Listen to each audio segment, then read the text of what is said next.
a big fireplace in the middle of the keeping room. It gave light and warmth to the house. People cooked, did chores, ate, and just hung out with family around the fireplace. Most people had plain furniture that they had made themselves. In many houses there was only one chair.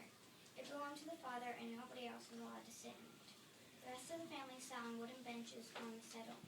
The settle was a long wooden bench with high sides and a high back. Original tables were simply a wide, thick board fastened to the wall with hinges so when not in use could be let down out of the way. Fronts were used to store family belongings. The grown-ups and the babies slept in the keeping room.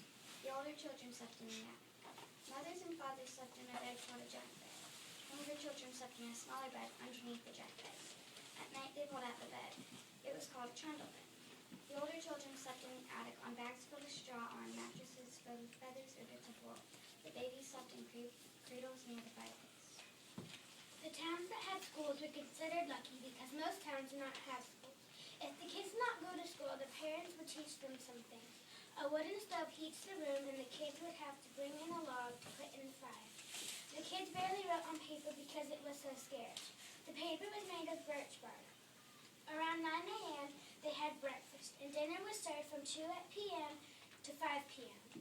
The boys studied higher math, Greek, Latin, science, celestial navigation, navigating by the stars, geography, history, fencing, social etiquette, and plantation management. The first book from which the Colonial children learned was not really a book at all.